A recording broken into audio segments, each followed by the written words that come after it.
Ready, set, go. Welcome to the Overdall Moment. I'm Greg Blythe, and today's video is definitely, you guessed it, it's about petty knives. Now, if you're like me, there was a little bit of confusion on what is a petty knife. I think I always knew like a paring knife. The petty knife was something that got introduced to me when I started collecting Japanese knives. So as you can see, we're going to go ahead and pan down and take a look at all these different knives in front of you that are considered petty knives. So we've got this humongous knife over here at 180 millimeters. Putting my hand here as a reference, this Itetsu 180 millimeter carbon steel knife looks kind of like a miniature Tsunehisa, and this particular kind of area right here, the petty knife, is also known as like a utility knife. And the confusion, even moving down to this 150 millimeter Kobayashi, these knives generally are used for, everything just around that you don't really want your chef knife for. It's kind of an in-between of the very small paring knife that you're used to moving up to that chef knife. And as we continue to pan, you're going to see that these come in a variety of sizes. You know, we've got all the way down from 150, 155 down to the 135 millimeter. We've got some different style handles. We've got like the Western style, the Japanese style. And then here you'll even see something taller. These are ajikiri, which are known as wide petty. Some people even call them kodeba, but they are 50-50 bevel, and I'll talk about that in a moment. And then when you get down here, you're going to see stuff that's much more familiar to you. This is what we're used to, especially in Western kitchens. This is the paring knife category. And then, so we'll talk about each of these individually in just a moment. So in general, when we're talking about the petty knife, so like I said, there's a couple of categories inside a petty knife. We have the 3 to 4 inch paring knife, which is generally going to be when you're holding something in your hand and you're doing a task in your hand. So whether you were quartering the supreme out of the lemon, whether we were removing the skin from this pear, we can see it definitely has some spots that need to come off. If we were peeling and we had this like in our hand, this would be a little bit easier to use at this size. And you'll notice that the handle itself, it just kind of sinks into your hand. So that way when you're doing the task that you're doing, you kind of forget that the handle itself is there.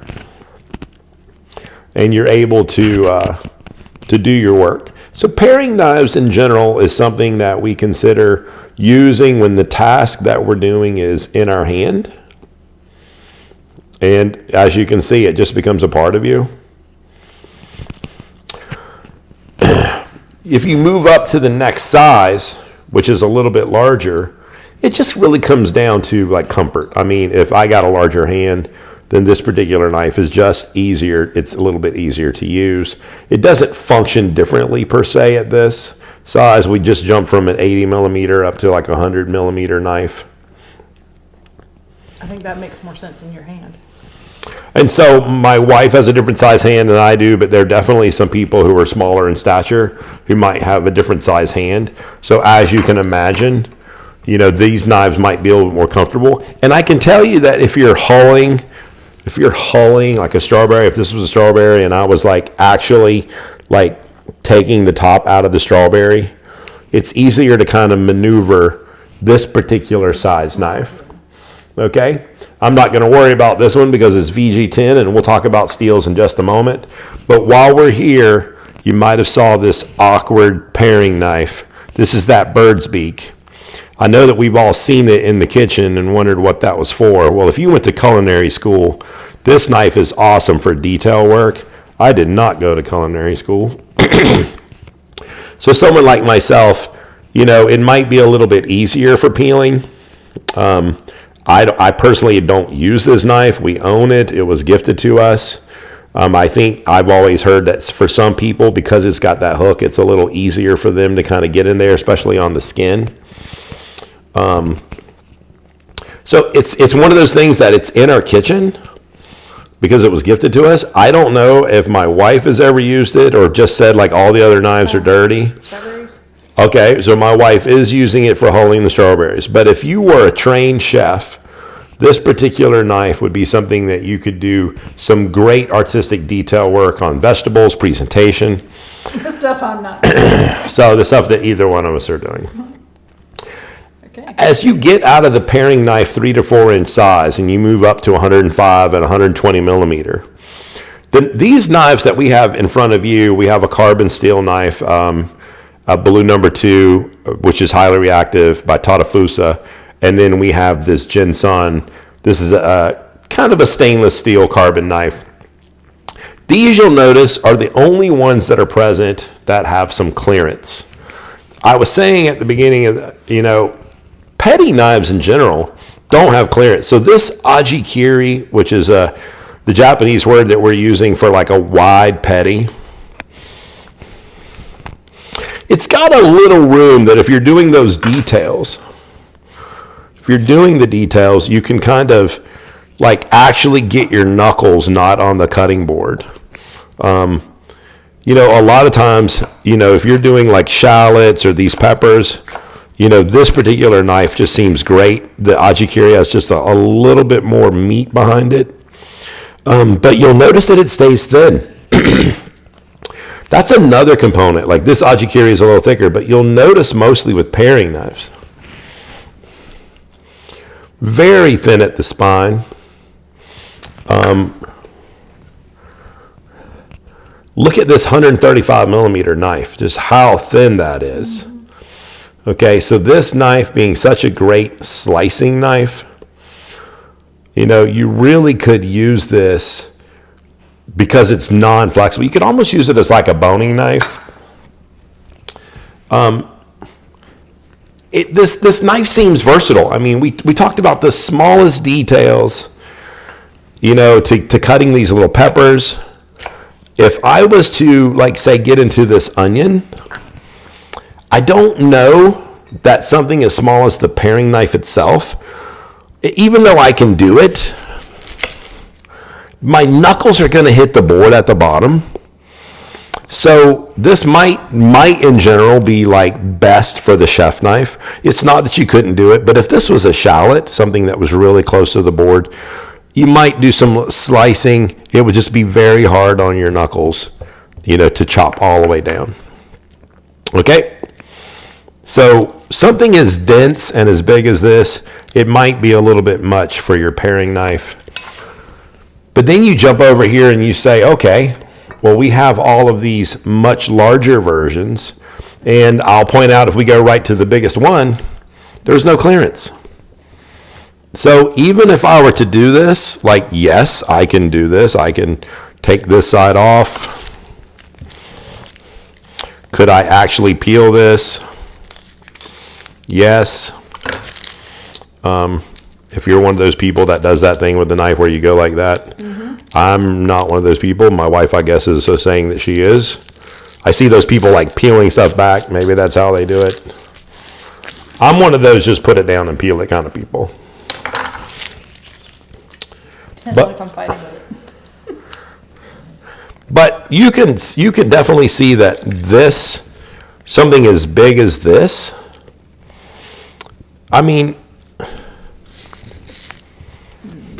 if I were doing like the little task like this, I think me personally, I don't like that there's not a lot of density to this knife. This knife is very sharp. I feel like it's having a hard time. But I actually like the weight of a chef knife. See, my knuckles had to be off the cutting board. Otherwise, if I was on the cutting board, You're whack. my knuckles are slamming against it. So I would actually have to be off the cutting board to do a task like this. But this particular knife, man, doesn't this remind you? Doesn't this remind you of like a Tsuchihiki? I mean, you can see like having like something with some type of silver skin, like removing the fat, piece of pork. Definitely, it just seems like you could peel with this. You could use it as a boning knife. You could use it as a honsuki to like get in between the chicken parts. I don't know, with a blade being that thin, I definitely would not be hitting bone. I think it would be easier to chip. Okay, so when you look at all these knives and you see that you have options, one of the things I want to talk about is I have like two friends who are a couple. One is so tall and the other one is like 5 foot.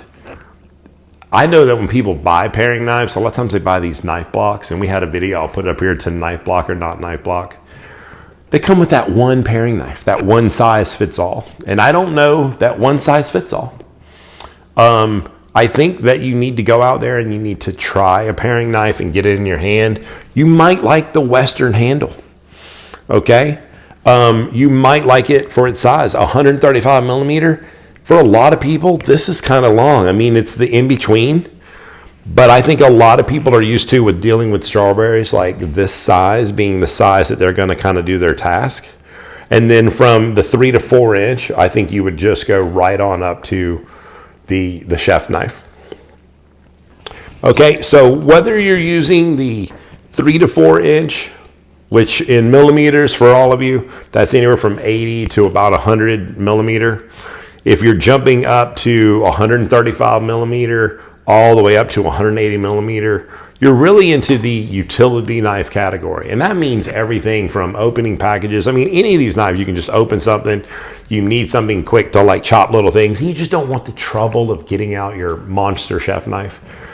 If you're a trained chef, you're probably used to doing everything with your chef knife. But the paring knife in general is going to be like the knife that you do the little task in your hands.